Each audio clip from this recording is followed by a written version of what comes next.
Thank you for tuning in to Terry Swoop Videos. I hope everyone is enjoying the holiday. On today's video, I'm going to do a Where They Now on the actor Khalil Kain. He's mostly known for playing the role as Raheem in the movie Juice. This movie came out in 1992. It grossed $20 million at the box office, and it's looked at as one of the greatest hood movies of all time. And I thought Khalil Kain was amazing in this movie. It's also Tupac's first movie role. This is the first movie role that Tupac ever played in.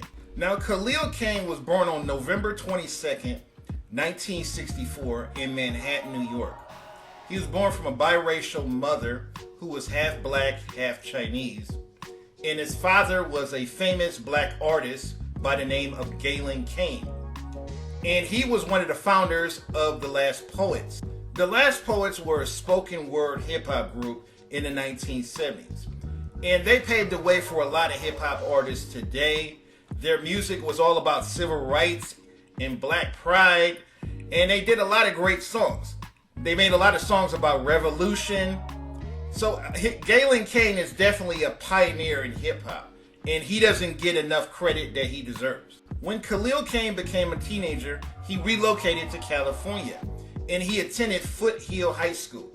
He graduated from high school in 1983, but he went back to New York to attend college. He attended New York University, and he graduated from college in 1987. And that's when he got into acting. While filming Juice in 1992, him and Tupac became good friends. And Tupac plays the role of Bishop, and he kills Raheem off halfway through the movie. Stop this shit, man! You stop it, man! Stop! Oh, shit! In 1994, he played in the comedy movie Renaissance Man with Danny DeVito, Mark Wahlberg. This movie grossed $24 million at the box office. It was a modest hit. And then in 2001, he starts playing on the TV show Girlfriends. He plays Maya's husband from season 2 to season 7. So he was on this show for several years playing Maya's husband. I was always a huge fan of this show. It's a guilty pleasure of mine. Most people look at this show as a chick flick, but I always liked the Girlfriends. It was always fun to watch. And today he's 56 years old. I was shocked to find out that he's this old. I thought he was closer to Tupac's age because if Tupac was alive today, he would be 50 years old. But he looks amazing to be 56 years old. He looks like somebody in their early 30s. So he's aged very well. And he's married to Elise Lyon. And a lot of these phony pro-blacks on social media are giving him flack for being married to a white woman. There's a lot of black women celebrities that are married to white men.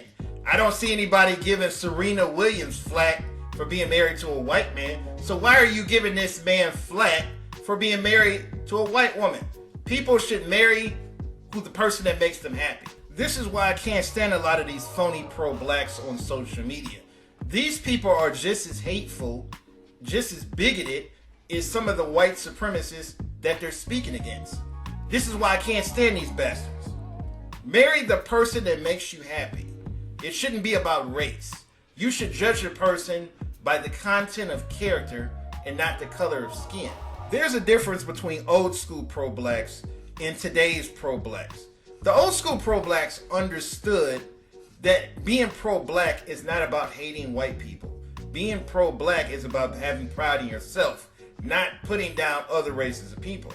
And that's what today's younger pro-blacks don't understand. I have the deepest respect for Khalil Kain's father. He understood this. But today's generation, today's younger woke generation doesn't understand this. They believe in segregation. They believe all the races should be segregated. They believe you should only procreate and marry people in your own race.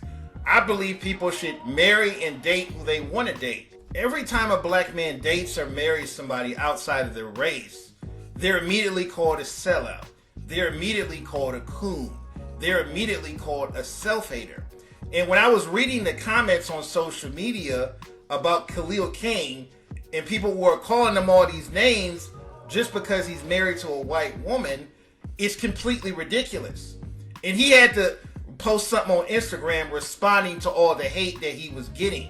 He responds to all the haters by saying, to all my beautiful people out there in the struggle, this type of harassment always sucks. This is never the correct and acceptable way to express yourself.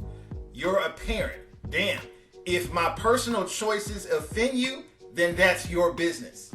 My advice to any black man that's in an interracial relationship, whether you're with a white woman, a Latino woman, an Asian woman, don't allow the haters to get to you. Don't allow other people to spoil your happiness. A lot of people have different opinions about this topic. Leave a comment, rate, and subscribe.